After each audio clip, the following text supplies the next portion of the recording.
예수님은 좋은 의미든 나쁜 의미든 간에 그 당시 논란의 중심에 계셨습니다. 우리 지난 말씀에 그 사두개인들이 예수님께 부활 논쟁을 펼치려고 했다가 오히려 된통 당했다라는 소식을 듣고 이제 바리새인들이 비상 대책 회의에 들어가게 되었습니다. 주로 이제 그들의 논점은 예수님의 주장을 반박하는 것이었습니다. 그러나 아무리 머리를 짜내도 예수님을 반박하고 어떤 이제 논란에 빠뜨리거나 공경에 빠뜨리는 게 쉽지가 않았습니다. 예수님은 그들보다 훨씬 논리적이었을 뿐만 아니라 오히려 그들의 허점을 정확하게 찌르기까지 하셨습니다. 그럴 수밖에 없는 것이 예수님이 참 진리시요 모든 지식과 지혜의 근원이시기 때문인 것입니다. 자, 그래서 이 바리새인들 중에 논리적이고 또 겉모술수에 능하고 또 말 잘하는 그런 대표 하나를 뽑았습니다. 그러니까 사두개인들의 실패를 교훈 삼아서 제대로 된 선수 하나 뽑은 것입니다. 그래서 이 뽑힌 오늘 말씀의 율법사가 예수님을 시험하여 또 물었습니다. 혈관 끈질긴 사람들입니다.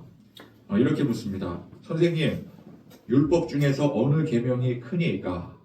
그러니까 바로 직전에 그 사두개인들이 뭐 일곱 형제의 이야기를 뭐 애써 그냥 지어내 가면서 좀 억지 논리를 펼치지 않았습니까?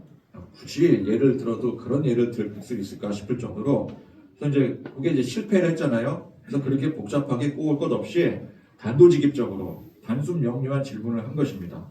그런데 이게 단순 명료한 것 같지만 사실은 예수님을 굉장히 공경에 빠뜨릴 만한 그런 지능적인 질문이었었죠. 그리고 또 선생님이라고 호칭하지 않습니까? 이 사람들이 언제 예수님을 선생님이라고 생각이나 한 적이 있습니까? 그러나 선생님이라고 호칭을 했기 때문에 예수님은 지금 이 질문에 대해서 내가 선생님이 돼서 가르치는 입장이 된 거죠. 선생님 가르쳐 주세요. 그러면은 가르쳐 줘야 되는 입장이 되는 거예요. 제자가 질문하는데 선생님 입장에서 어떻게 그걸 뺄 수가 있겠습니까? 그러면 하기 싫어도 답변을 해야 되는데 근데 뭐라고 질문을 했느냐? 율법 중에서 어느 계명이 큽니까? 이렇게 질문을 하는 거예요. 그럼 이걸 어떻게 대답을 하겠습니까? 답변을 해주긴 해줘야 되는데, 그렇죠? 선생님이라고 했으니 답변을 해줘야 되는데, 율법이 얼마나 조항이 많은지 유대인들이 그 율법 조항들을 또 잘게 쪼개놔가지고 그게 613가지가 된다고 해요. 유대인들 율법 조항이. 그거를 수를 다 해보면은. 그러면 이 613가지의 조항을 그거를 뭐 서열을 매겨서 그 중에 제일 중요한 1등을 가리자라는 얘기 아니겠습니까? 뭐가 제일 중요합니까? 뭐가 제일 큽니까? 그럼 그 중에 제일 중요한 거 하나 얘기해보라. 그 뜻이에요. 그러면 이거는 어떤 걸 선택을 해도 무조건 논란이 될 만한 일이죠. 군대에 이렇게 이제 남자들이 처음 군대에 이제 가서 훈련소에 훈련받고 그리고 이제 자대 처음 이제 배치를 받아서 내무반에 이제 내가 이제 앞으로 군 생활할 내무반에 딱 처음에 이제 들어갑니다. 얼마나 긴장하고 떨리고 두렵고 그렇겠습니까? 그럼 그렇게 내무반에 입소한 신병을 그걸 또 이렇게 골려 먹으려고 고참이 꼭 이런 질문을 해요. 항상 이런 질문을 합니다. 여기 중에 누구 인상이 제일 더러워 보이냐? 대답을 해야 돼요, 이거는. 근데 어떻게 대답을 하겠어요? 대답을 안 할 수가 없어요. 제가 막내 이제 들어온 이등병인데 명령이지 않습니까? 군대에서 하는 건 모든 건 명령이기 때문에 여기에 대답을 해야 되는 거예요. 근데 누구를 선택을 해야 될까요? 누구 인상이 제일 더럽다고 해야 될까요? 그러니까 누구를 선택하든 간에 그 순간부터 그 신병은 군생활이 꼬이게 되는 거죠. 어느 율법이 제일 크다라고 답변하는 순간 그 순간부터 논란에 휩싸이게 되는 거예요. 그러면 그렇게 말한 그 계명은 중요하고 나머지 계명들은 중요하지 않단 말인가? 이렇게 이제 끌고 가는 거죠. 이 답변으로 꼬리를 잡아서 이 바리새인들이 저 예수라는 사람이 한 가지 계명만 중요하다고 얘기했다. 얼마든지 문제 요소를 만들 수 있는 상황입니다. 조선시대에 그 유명했던 황희정 스님께서 이제 길을 가다가 저기 이제 밭에 검은 소와 흰 소가 이제 밭을 가는 모습을 보고 그냥 궁금해서 거기 농부에게 이제 묻습니다. 어느 소가 일을 더 잘하느냐? 이렇게 물었더니 그 농부가 굳이 하던 일을 멈추고 다가와서 귓속말로 얘기를 하는 거예요. 그래서 어느 소가 더 일을 잘합니다. 그러니까 이제 황희정승이 그걸 뭘 굳이 귓속말로 얘기하냐? 내가 뭐 안 들리는 것도 아니고 그냥 말하면 되지. 그러니까 저기 농부가 뭐라 그래요? 아무리 말 못하는 미물일지라도 들으면 기분 나쁘지 않겠습니까? 그러니까 황희정승이 감동받았다라는 얘기죠. 그러니까 이제 오늘 이 율법사가 저한테만 얘기하세요. 그래서 귓속말로 아무리 얘기한다 하더라도 뭐 그렇게 얘기는 하진 않지만 그 말을 자기만 담아줄 사람이 아니잖아요. 이 율법사가. 지금 이미 예수님을 시험하려고 왔기 때문에. 그러니까 이 농부가 기껏 그렇게 귓속말로 말해놓고서는 소들한테 돌아가서 야 검은 소 너 일 좀 앞으로 열심히 해야 되겠다. 그러면 되겠어요? 그러면 그렇게 귓속말로 한 거 말자 아무 의미가 없는 거잖아요. 그러니까 이 예수님께 어느 율법이 크냐고 질문한 이 율법사는 예수님의 그 답변을 듣자마자 온 동네방네 소문을 다 퍼뜨리고 다닐 것입니다. 근데 여기에 대해서 예수님께서 한치의 망설임도 없이 바로 답변을 하세요. 내 마음을 다하고 목숨을 다하고 뜻을 다하여 주 너의 하나님을 사랑하라 하셨으니 이것이 크고 첫째 되는 계명이요 둘째도 그와 같으니 내 이웃을 내 자신과 같이 사랑하라 하셨으니 이 두 계명이 온 율법과 선지자의 강령이니라. 자, 이거 딱 들으면 두 가지를 말씀하신 것 같아요. 하나만 얘기하라 그랬는데 두 가지를 말씀하신 것 같아요. 하나님 사랑 또 이웃 사랑. 근데 이거는 사실 두 가지가 아니라 하나입니다. 사랑으로 귀결되는 거예요. 그러니까 이 사랑은 하나님 사랑, 이웃 사랑, 즉 모든 사랑을 근본적인 사랑을 말씀하고 있는 것이죠. 자, 이 한마디 답변이 이 율법사가 만족할 만한 답변이 되겠습니까? 이거 하나 말했으니까 그러면 사랑이 중요하다고 말했으니까 나머지 말하지 않은 612가지, 그러니까 613가지 중에서 한 가지 얘기했으니까 612가지가 남지 않았겠어요? 그럼 이제 그 말하지 않은 그 612가지를 놓고 물어 뜯을 수 있겠구나. 이렇게 쉽게 생각할 만한 답변이 아닌 것입니다. 예수님의 이 답변은 율법의 모든 조항을 대표하는 발언이었어요. 이게 차원이 다른 답변입니다. 그러니까 예수님께서, 하나님께서 하나님의 백성들에게 율법을 주신 이유가 무엇입니까? 왜 율법을 주셨을까요? 하나님께서 가장 근본적인 이유는 하나님께서 이 백성을 사랑하셨기 때문이에요. 사랑하시니까 율법을 주시는 거예요. 사랑하시지 않으면 관심도 없고 율법도 없는 겁니다. 그러면 이 백성들이 그 하나님께서 주신 율법을 잘 지키고 잘 준수하고 이행해야 될 이유가 무엇일까요? 하나님이 이 율법을 왜 주셨다고요? 이 백성을 사랑하니까 주셨어요. 그러면 이 백성들은 그 율법을 잘 지키고 순종해야 될 이유가 뭐예요? 똑같죠. 백성들이 하나님을 사랑하기 때문이에요. 그래서 하나님을 사랑하고 서로 사랑하는 것이 모든 율법의 핵심인 것입니다. 그러니까 예수님께서 가장 중요하다라고 말씀하신 것이 곧 모든 율법의 핵심인 거예요. 근본이 되는 겁니다. 예수님께서 만약에 율법 중에서 율법이 다 중요하지 뭐가 중요하고 덜 중요하고 그런 게 있겠느냐? 율법은 하나님 말씀이니까 다 중요하다 라고 답변을 하셨다면 이것도 문제가 돼요. 그러니까 문제가 사실은 되지 않지만 문제거리를 만들 수가 있는 거죠. 율법 613가지 조항 중에는 사람들 기준으로 봤을 때 비교적 중요성이 덜하다 할 만한 조항들도 많이 있을 겁니다.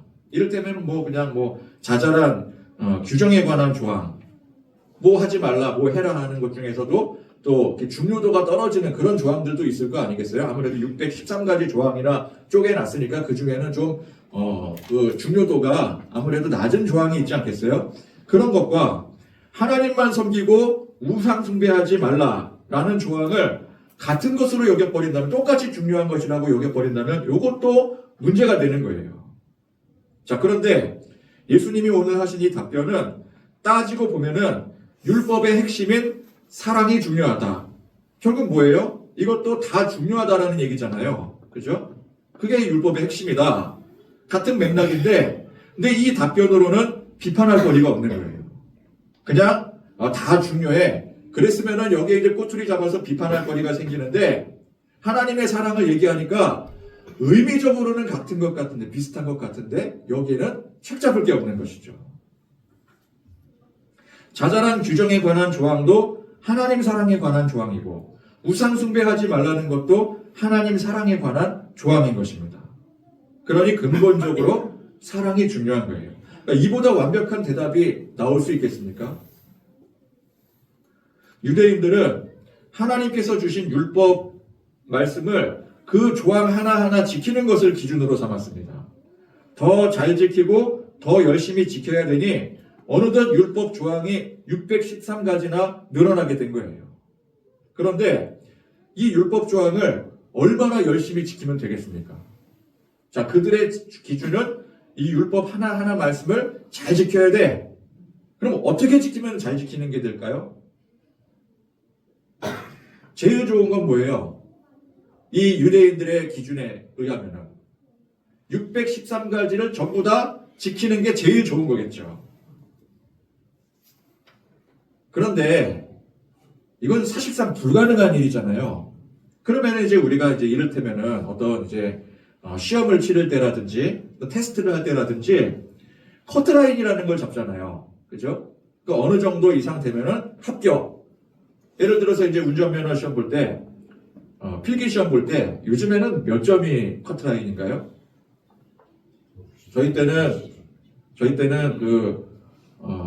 저희보다 더 먼저 제가 괜한 질문을 제가 했을 때는 1종은 80점 그리고 2종은 70점 그랬던 것 같은데 어쨌건 간에 그 적당한 수준의 그 커트라인을 정해놓고 그거 이상 되면 통과 그렇게 정하는 게 제일 쉬운 방법이잖아요. 그러면 이제 이를테면 613가지 중에서 그럼 몇 가지 이상을 커트라인으로 잡으면 될까요? 이게 그러니까 무슨 토익이나 토플 점수처럼 500점 이상이면 통과 그렇게 잡는 게 우리 기준으로는 제일 편한 거 아니겠어요? 그죠? 그러니까 율법을 우리가 다 잘 지켜야 돼. 물론 613가지를 다 지켜야 돼. 그러나 실수도 있을 수 있고 그러니까 커트라인을 잡자. 500점 정도면은 그래도 되겠지. 500점을 잡았다고 쳐요. 토익, 토플 점수 내는 것처럼. 그러면 499점을 맞으면 어떻게 될까요? 499점. 자, 어느 이제 시험에 500점 이상이 통과해요. 근데 499점을 맞았어요. 그럼 어떻게 됩니까? 그 한 점 때문에 떨어지는 거예요. 다음에 시험을 봐야 되는 거예요. 그러면 이 499점은 그 한 점이 모자르기 때문에 통과하지 못하는 겁니다. 그럼 이걸 기준으로 천국에 가는 것으로 상정하면 그러니까 이제 말씀을 잘 지켜야 천국 간다라고 믿잖아요. 그죠? 그러면 천국에 가는 것으로 상정하면은 율법 499조항까지 열심히 지켰는데 그만 하나를 못 지키는 바람에 그 사람은 천국에 못 가게 된다라는 거예요. 커트라인을 통과하지 못했기 때문에. 그럼 억울해서 어떻게 해요? 이거 시간을 다시 돌릴 수도 없고 차라리 이럴 거면 애초에 그냥 빵점 맞아서 당당하게 지옥 가는 사람이 차라리 덜 억울할 것 같아요. 자, 같이 지옥에 왔는데 누구는 그냥 태어날 때부터 그냥 여기 오는 날까지 그냥 죄만 짓고 그냥 지멋대로 살다가 점수를 보니까 빵점이에요. 빵점. 아무것도 한 게 없어. 율법을. 근데 누구는 커트라인 딱 한 점 모자라서 499점으로 지옥에 왔다라는 거죠. 그러면 누가 더 억울할까요? 빵점 맞고 온 사람이 억울할까요? 499점 맞고 온 사람이 억울할까요? 499점 맞고 온 사람이 너무 억울해서 미칠 것 같아. 그죠? 그럼 그 사람에게 지옥이 더 지옥 같을 거라고요. 그럼 뭐라고 생각하겠어요? 이럴 거면은 그냥 뭐 그렇게 그냥 지키겠다고 그거 그냥 아둥바둥 그러면서 근데 결국은 다 못 지켜갖고 여기 왔는데 그럴 거면 저 사람처럼 그냥 제 멋대로 살고 그냥 내 하고 싶은 대로 죄 짓고 그러고 살다가 올 걸. 자, 그리고 애초에 그런 채점을 누가 합니까? 그런 커트라인을 누가 정해요? 그럼 율법사가 합니까? 뭐 바리새인이 합니까? 아니면 제사장이 딱 율법 뭐 500점 커트라인 이러고 딱 정해줍니까? 애초에 이 자체가 이게 애매모호한 거예요. 우리가 열심히 지키는 이 행위로 하나님 앞에 축복을 받는다라든지 아니면 구원을 받는다라든지 천국에 간다라든지 이게 우리가 생각할 땐 당연하게 생각할지 모르겠지만 사실 조금만 생각해 놓고 보면은 이것처럼 애매하고 이것처럼 모호하고 이것처럼 말도 안 되는 일이 없는 거예요. 그러면 이제 그들 기준으로 딱 500점이라고 자기들끼리 채점해서 커트라인 딱 맞게 통과했다고 좋아했는데 나중에 하나님께서 아니야 채점 틀렸어. 하나 누락됐어. 너 499점이야. 그럼 어떻게 하겠어요? 우리끼리는 500점이라고 좋아했는데 알고 보니까 500점이 아니었던 거예요. 이게 말이 됩니까? 그러니까 유대인들의 관점으로 율법을 열심히 잘 지키면 구원받고 천국 간다 라는 이 자체가 이게 말도 안 되고 굉장히 모호한 겁니다. 그 열심히 잘 지키는 어떤 기준이 없는 거예요. 커트라인이라는 것도 애초에 무슨 기준으로 만들겠습니까? 그러니까 예수님께서 오늘 하신 말씀의 뜻이 무엇이겠습니까? 그 모호한 기준에 답도 없는 열심 내려고 하지 말고 율법 조항 하나하나 지키는데 혈안이 되지 말고 진심으로 하나님을 사랑하고 그 사랑하는 마음으로 살면 된다라는 거예요. 하나님께서 율법을 주신 이유가 뭐라고요? 속박하려고요? 아닙니다. 하나님의 법, 하나님의 말씀 안에 거하는 하나님의 백성이기 때문에 주신 거예요. 이것은 하나님의 백성이니까 주신 특권입니다. 여러분, 우리가 대한민국 국민이기 때문에 대한민국 법에 저촉을 받는 거예요. 그러면 이거는 우리가 국민으로서 갖는 특권인 거예요. 우리는 대한민국 국민이기 때문에 대한민국 법으로 보호를 받습니다. 그죠? 그러니까 하나님께서 하나님의 백성을 사랑하시니까 그 특권으로 보호하시기 위해 주신 거예요. 그러면 이 율법을 받은 백성들은 마땅히 그 율법 정신을 따라 하나님을 진심으로 사랑하고 섬기면 되는 거예요. 그러면 그 마음으로 그러니까 하나님 사랑, 하나님이 주신 그 은혜에 감격하여 그 은혜와 사랑의 마음으로 살면 율법 이 조항 하나하나 이거 어떻게 다 지키지? 어떻게 613가지나 되는 걸 어떻게 다 지키지? 하는 조바심이나 강박관념 같은 거를 가질 필요가 없는 것이죠. 내가 열심히는 지키고 산다고는 했는데 과연 천국 갈 수 있는 구원받을 수 있는 커트라인을 내가 통과를 했을까?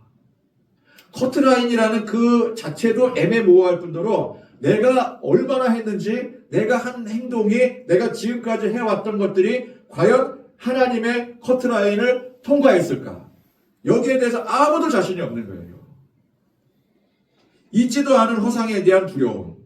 근데 우리가 정말 하나님을 사랑하는 마음으로 섬긴다면 이 두려움이 없어지는 겁니다. 사실 수많은 성도들이 예수를 믿는다고 하나님을 믿는다고 하면서도 이 끊임없는 두려움 가운데 신앙생활을 하고 있어요. 내가 천국 갈 수 있을까? 내가 이렇게 했는데 구원받는 게 맞나? 속으로 어떤 생각을 하는 거예요? 내 구원의 커트라인에 내가 통과를 했을까? 자, 여러분 회사를 다니는데 회사를 사랑하는 사람이 있어요. 회사를 사랑하는 사람이 있고 책임을 다해서 이끌어가는 사람이 있어요. 그런 사람은 그 안에 규율과 질서에 전전긍긍하지 않습니다. 그거 지키는 게 하나도 어렵지 않아요. 오히려 하나라도 더 제한을 합니다. 그러나 회사에 불만이 많고 이거 맞지 못해 다니는 사람은 그 안에 정해져 있는 규율 하나하나가 이게 스트레스가 되는 거예요. 군대 처음 이제 입소한 이등병이 그냥 군대 가니까 내가 이게 지금 이제 내가 여기 왜 와 있는 거지? 근데 여기는 뭐 이거는 해야 되고 저것도 해야 되고 이건 하지 말아야 되고 규정이 얼마나 많습니까? 뭐 외워야 되고 뭐 해야 되고 안 하면 빠따맞 요즘에 안 맞지만 우리 예전에는 다 빠따맞고 그랬잖아요. 그러니까 그런 거 생각하면 그 전체 그게 그냥 스트레스가 되는 거예요. 나 빨리 여기서 도망 나가고 싶고 탈영하고 싶고. 근데 여러분 내가 자원해서 해병대나 특전사에 지원한 그런 이제 군인들 같은 경우 군대 규율을 가지고 스트레스 받겠습니까? 내가 그걸 원해서 들어간 거예요. 그죠? 군인 정신이 제대로 박힌 사람은 규율이 더 편한 거예요. 규율이 없으면 오히려 불안해집니다. 그런 사람들이 전역을 하면 어떻게 돼요? 못 견디는 거예요. 다시 돌아가고 싶어요. 그래서 내가 스스로 규율을 만들어서라도 지키게 되는 거죠. 성경 말씀 규율을 하나하나 안 지키는 게 문제가 아니라 우리는 하나님을 사랑하지 않고 억지로 섬기는 게, 억지로 지키려고 하는 게 그게 문제인 것입니다. 우리가 말씀을 대할 때, 말씀 보니까 이것도 지키라 그러고 저것도 지키라 그러고 또 이거는 하지 말라 그러고 또 저것도 하지 말라. 그래서 지금 어떻게 살라는 말인가? 그렇게 말씀을 대하면 이 말씀이 어떻게 돼요? 우리에게 뭘로 다가와요? 은혜로 다가오겠습니까? 스트레스로 다가오겠습니까? 말로는 은혜 받았습니다 목사님 그러겠지만 속으로는 오늘도 스트레스 받고 가네. 오늘도 또 이거 하지 말라 그러네. 오늘도 또 저거 하라 그러네. 그럴까봐 안 나오려고 그랬었는데 또 나왔더니 또 오늘 또 뭘 시키네. 그럼 그거 자체가 스트레스가 되는 거예요.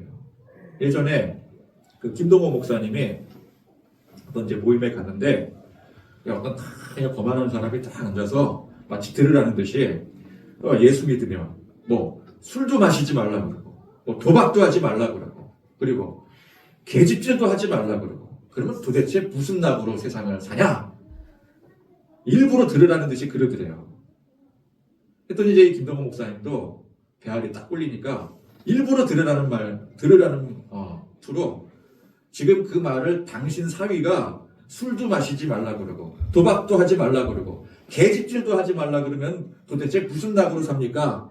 그렇게 만약에 당신 사위가 그렇게 이야기하면 아마 놀라서 뒤집어 자빠질 걸 그렇게 말을 했대요. 사람들이 말을 안 해서 그렇지 이 말씀, 그러니까 말씀 안의 규율, 규칙 이런 것들을 지키고 사는 게 여간 스트레스가 아니다라는 것이죠. 그것 때문에 교회를 나가기가 꺼려지고 이 교회 다니면 모두 하지 말아야 되고 또 뭘 해야 되고 또 그런 것들이 막 부담이 되고 스트레스가 될 것 같으니까 나중에 그리고 이제 교회를 그런 부정적인 대상으로 바라보게 되는 것이죠. 그러나 사위가 그런 말을 하면 어떨 것 같냐라고 했을 때 근데 그 사위가 그런 사위가 아니라 정말 자기 아내를 진심으로 사랑하는 그런 사위라고 한다면 그 사랑하는 아내를 위해서 술도 끊고 도박도 끊고 다른 여자 안 만나는 게 그게 스트레스겠습니까? 정말 아내를 사랑한다면 그거는 스트레스가 아니라 당연히 할 수 있는 일인 거예요. 왜? 사랑하니까 그게 되는 거잖아요. 하나님 말씀을 속박으로 이해하면 이게 전부 다 스트레스가 되겠지만 그게 아니라 하나님의 사랑을 깨닫고 그 은혜를 깊이 알게 되면 이 말씀이 그 어떤 것보다 즐겁고 기쁘고 말 그대로 송이 꿀보다 달기 단 말씀이 된다는 것입니다. 지켜야 복을 받는다. 그래서 받을 복에 집중하다 보면은 지키는 그 자체가 힘들어지는 거예요. 힘들지만 어떻게? 복을 받기 위해서 어쩔 수 없이 하는 거예요. 그럼 어쩔 수 없이 하는 그 일이 힘들어지는 겁니다. 그건 하나님을 사랑하는 게 아니에요. 무엇을 사랑하는 겁니까? 엄밀히? 하나님께 받을 복을 사랑하는 거예요. 받을 것을 사랑하는 거예요. 그래서 우리는 하나님을 섬길 때 하나님께 받을 것을 사랑하고 거기에 관심을 두면 안 됩니다. 그러면 신앙생활 자체가 힘들어지게 돼요. 하나님을 우선적으로 사랑해야 돼요. 하나님을 사랑한다라고 하는 것은 하나님이 나의 아버지시고 내가 그분의 자녀이기 때문에 사랑할 수 있는 거예요. 관계 속에 사랑하는 겁니다. 그렇게 사랑하는 관계가 된다면 천국 가는 게 왜 고민이 되겠어요? 내 아버지가 누구예요? 하나님이시잖아요. 내 아버지가 하나님인데 내 아버지 집에 가는 게 이게 어떻게 고민이 될 수가 있어요? 얼마나 열심히 해야 천국에 갈 수 있을까? 이 고민을 왜 합니까? 내가 하나님을 사랑하고 내가 하나님의 자녀인데 천국 가는 것 가지고 고민할 게 아니라 어떻게 하면 하나님을 더 기쁘게 해드리고 더 잘 섬길지 이게 고민이 돼야 되는 거예요. 우리 자녀들이 부모와 자녀 관계에 자녀가 내가 어떻게 하면은 우리 부모님한테 잘해야 될까? 잘하지 못해서 내 집에서 쫓겨나는 거 아닐까? 그거 걱정하는 자녀들이 있습니까? 그렇잖아요. 우리 여러분들 이제 뭐 여기 계신 분들은 다 이제 장성하고 그랬지만 우리 아직 이제 어린 학생들이 있고 또 그런 집 같은 경우는 때로 보면은 이 자식이 뭘 믿고 이렇게 대들고 버리장머리 없이 굴까? 그런 생각이 들 정도로 내가 뭔 짓을 해도 나는 이 집에서는 쫓겨나지 않아 하는 그 자부심 하나만큼 확실하게 가지고 있는 것 같아요. 우리 자녀들은. 그죠? 그렇지 않습니까? 그러니까 막 부모한테 막 대들고 막 못된 짓 하고 그러면서도 당당하게 밥 줘 이러지. 학교 다니고. 그죠? 학교 갔다가 지금 문 걸어 잠그고 너 못 들어와. 그러면 어떻게 할 거예요? 근데 그런 생각, 그런 의심 추구도 하지 않잖아요. 우리가 하나님을 아버지로 사랑하고 섬긴다면 아버지 집인 우리의 본향인 천국에 여기 내가 혹시 뭐 잘못해서 못 들어갈까? 내가 뭐 더 잘했어야 되는데 이거 안 됐기 때문에 혹시 못 들어갈까? 그거 고민을 왜 하겠어요? 내가 자녀인데. 우리가 자녀인데.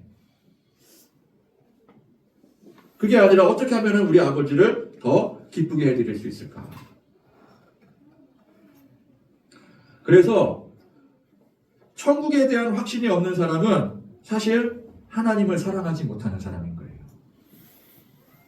사랑하지 못하니 확신이 없는 겁니다. 관계는 마치 부모 자식 같아요. 부모 자식 관계인 것 같아. 그런데 입양이 됐어요. 그래서 아직 서먹서먹해. 내가 지금 아버지라고 부르고는 있는데 입양되어 지 얼마 안 돼서 내가 눈치껏 행동을 해야 돼요.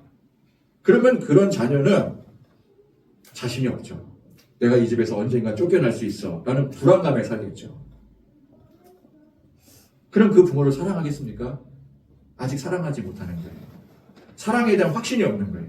마찬가지입니다. 우리가 하나님을 아버지라고 부르지만 마치 입양된 자식처럼 하나님을 그런 멀리 있는 존재, 내 아버지, 진짜 아버지가 아닌 그냥 서류상의 아버지인 존재로 생각하고 있다면 그 하나님을 사랑하지 않는 거잖아요. 그렇게 하나님을 사랑하지 못할 땐 우리도 하나님의 보호받고 사랑받고 구원받고 천국 갈 확신이 안 서게 되는 거예요. 그럼 사랑하지 못하니 확신이 없게 되고 그러면 결국 기준이 뭐가 돼요? 행위가 기준이 되죠. 내가 입양에 들어왔는데 내가 지금 나를 이렇게 입양 받아준 부모에게 내가 잘 보여야 돼. 그래야 이 집에서 쫓겨나지 않을 수가 있어요. 그럼 뭐가 기준이 돼요? 행위가 기준이 되죠.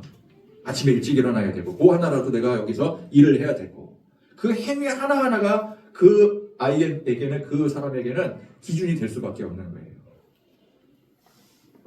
내가 정말 하나님 마음에 들 자신이 없으니 행위의 열심을 통해서라도 인정받으려고 하는 겁니다.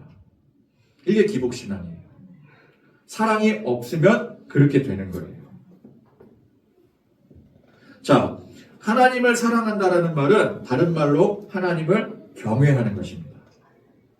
하나님을 경외하는데 사랑하는 마음은 없다. 그거는 진정한 경외가 아닌 거예요. 전능하신 하나님, 위대하신 하나님, 하늘보다 넓고 바다보다 깊고 우주보다 크신 하나님을 인정하고 우리는 그분을 경외할 줄 알아야 됩니다. 그러니까 하나님을 사랑하는 것은 하나님의 경이로우심을 인정하는 것에서부터 시작합니다. 하나님의 위대하심을 경외할 줄 알 때에 그분을 알아가고 그분의 은혜를 깨닫고 사랑을 알게 되는 거예요. 경외심이 깃들 때 우리는 그 하나님 앞에 무릎을 꿇게 됩니다. 경배가 가능해지는 거예요. 그런데 그 가운데 우리는 하나님을 자연스럽게 사랑하게 됩니다. 왜? 그 경외, 우리 경외의 대상이신 그 하나님이 나를 사랑하시기 때문에 사랑은 통하게 되는 거예요. 그러니까 사랑하며 경외하는 거예요. 경외하며 사랑하는 거예요. 근데 경외하는 척만 할 수 있어요. 사랑 없이. 그냥 그 앞에 벌벌 떨면서. 그거는 진정한 경외가 아닌 거예요. 진정한 경외심은 사랑이 깃들어야 됩니다. 사랑에서 비롯돼야 되는 거예요. 그러니까 그런 사랑의 경외심이 없으면 아무리 그 앞에서 무릎을 꿇어도 그건 가짜 무릎인 것입니다. 연산군이 폭군이잖아요. 네로 황제가 폭군이잖아요. 그러면 그 앞에 누구나 벌벌 떨며 무릎 꿇을 수밖에 없어요. 근데 진정 경외합니까? 마음속에 경외감이 없어요. 그건 경외심이 아닌 거예요. 경외의 행동일 뿐인 것입니다. 우리 예배가 무엇입니까? 하나님의 위대하심을 인정하고 그분을 향한 경외감이 들어서 자연스럽게 경배하는 것이 이것이 예배입니다. 그런 마음으로 하나님 앞에 나아가는 사람이 참된 예배자인 것입니다. 그래서 참된 예배자는 하나님을 사랑하는 사람이에요. 하나님을 사랑하는 마음으로 경외하는 거예요. 그런데 예배한다고 하면서 자꾸만 외적인 것에 신경을 쓰는 사람들이 있습니다. 건물이 중요하고 시스템이 중요하고 사람 수가 중요하고 어떤 교세가 중요하고 규모가 중요하고 위세가 중요하고 그런 걸 자꾸만 외형적인 것을 따져요. 그러면 그 사람은 정말 하나님을 경외하지 않는 거예요. 경외심이 깃들면 그런 외적인 것을 신경 쓸 여력이 없습니다. 내 모든 전 존재를 하나님 앞에 드리는 거예요. 부정하여 드리는 거예요. 하나님의 크심을 내가 전적으로 높이게 되는 게 이게 경외입니다. 근데 무슨 다른 것을 신경을 쓰겠어요? 다른 것에 관심을 두겠어요? 그런 경외심이 안 드니까 자꾸만 외적인 것에 눈을 돌리게 되는 거예요.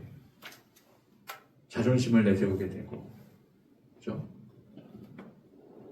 하나님 사랑에 확신이 없는 사람이 자꾸만 행위의 노력을 취하는 것과 똑같은 것입니다.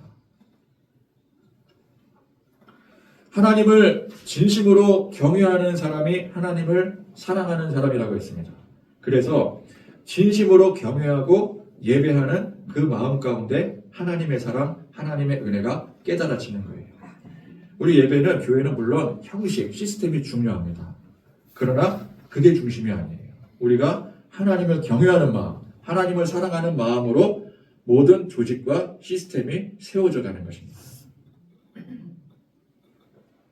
우리가 하나님 앞에 나아가는 게 첫 번째로 중요한 것이죠. 하나님을 사랑하고 하나님을 경외하고. 그래서 이 경이로운 분께서 나를 기억하시고 나의 고백을 들어주신다는 그 자체가 은혜인 것입니다. 이 낮고 천한 죄인을 용서하시고 자녀 삼으신 그 은혜가 그냥 하나님을 경외하는 가운데 깨달아지게 되는 거예요. 하나님은 그렇게 경외로우신 분이신데 그 하나님이 나를 이렇게 사랑하신다. 나를 위해서 독생자 예수 그리스도를 아낌없이 십자가에 대속제물로 내어주셨다. 이게 얼마나 감동이 되고 얼마나 은혜가 되는 겁니까? 그래서 그 은혜 받은 사람이 은혜로 사는 게 곧 이웃사랑인 거예요.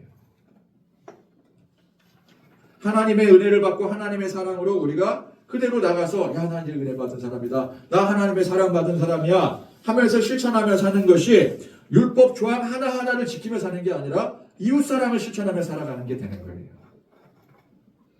내 안에 은혜의 감동이 충만하고 하나님의 사랑이 고백이 되는데 다른 사람에게 어떻게 표독하게 대하고 거만하게 대할 수 있겠습니까?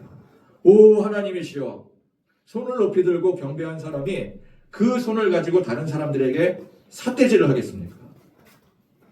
내가 받은 은혜가 너무 크고 죄사함 받은 그 용서의 은혜가 너무나도 감격스러워서 그 은혜가 다른 사람들에게도 전이가 되는 거예요. 그냥 흘러 넘치게 되는 것입니다. 그래서 나도 다른 사람들에게 너그러워지고 용서할 수 있는 것. 우리 하나님께서 나를 바라보시고 너그러워지시고 용서하시지 않겠습니까? 그런 것처럼 그 은혜를 가지고 우리도 다른 사람들에게 마음이 녹아지고 너그러워지고 용서할 수 있게 되는 거예요.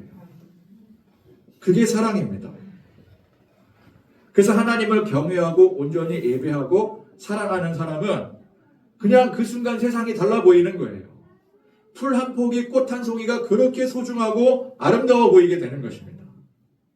그럼 풀 한 포기도 그렇게 아름다워 보이고 그 꽃 한 송이도 그렇게 소중해 보이는데 사람은 어떻겠어요? 하나님이 지으신 가장 아름다운 존재가 사랑인데 사람에 대한 경이로움까지 생기게 되는 거예요. 원수도 사랑할 수 있는 거예요. 사랑하니까 용서하는 겁니다.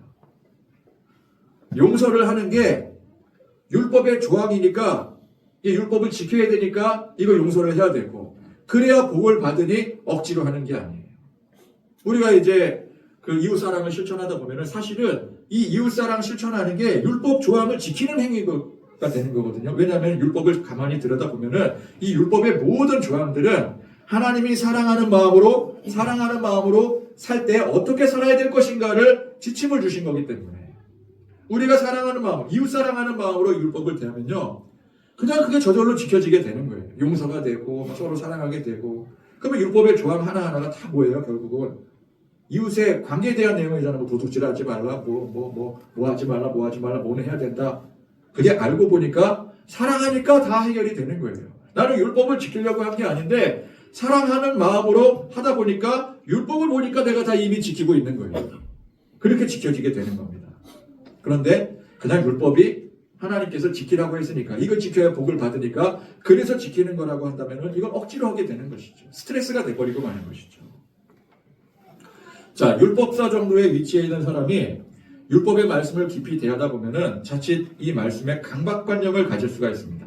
신학을 하는 사람도 마찬가지, 목회자도 그래서 마찬가지입니다. 성경 말씀에 깊이 들어가다 보면은 이게 잘못 매몰되다 보면은 여기에 강박관념을 가지게 돼요. 그래서 지켜야 돼, 열심히 지키고 살아야 돼. 그러다 보니까 이게 강박관념이 되고 잘못 해석이 되어지고 이게 스트레스가 될 수가 있는 것입니다. 우리도 충분히 그렇게 될 수 있어요. 오랜 신앙생활 열심히 하면 할수록 경건하게 살려고 더 열심히 하면 할수록 그 열심히 하려고 하는 행위, 경건하게 하려고 하는 그 행위 자체에 강박관념을 가지게 돼서 그게 오히려 스트레스가 될 수가 있습니다. 그러다 보면은 행위의 노력만을 중요시 여기는 강박적 경건주의자가 될 수가 있어요. 행위로는 누구보다 열심인데 그 마음에 감동이 없고 은혜가 없습니다. 마치 오래된 부부관계가 아무 느낌도 감정도 없어져 메말라진 것과 같아요. 그러다가 자기도 모르게 변질돼 버리고 마는 겁니다. 아마 오늘 이 율법사가 처음부터 이런 권모술수에 능한 사람이 아니었을 거예요. 그죠? 그러나 그런 강박 속에서 은혜가 점점 메말라 가니 자기도 모르게 이렇게 변질되고 마는 겁니다. 오랜 신앙생활 하느라 굳어진 습관 같은 것들이 처음 믿은 사람, 어린아이의 그 순수함에 미치지 못할 수가 있는 거예요. 오늘 우리가 세상 참 복잡한 환경 가운데 살더라도 오직 우리 하나님 아버지를 바라보고 하나님 말씀을 깊이 묵상하며 사는 은혜로운 사람들이 되실 수 있기를 바랍니다. 억지로 강박관념으로 신앙생활하는 게 아니라 하나님이 내게 주시는 그 사랑과 은혜로 참 기쁨으로 날마다 감격 속에 하나님 말씀 안에 거하시는 그런 저와 여러분들이 되실 수 있기를 간절히 축원드립니다.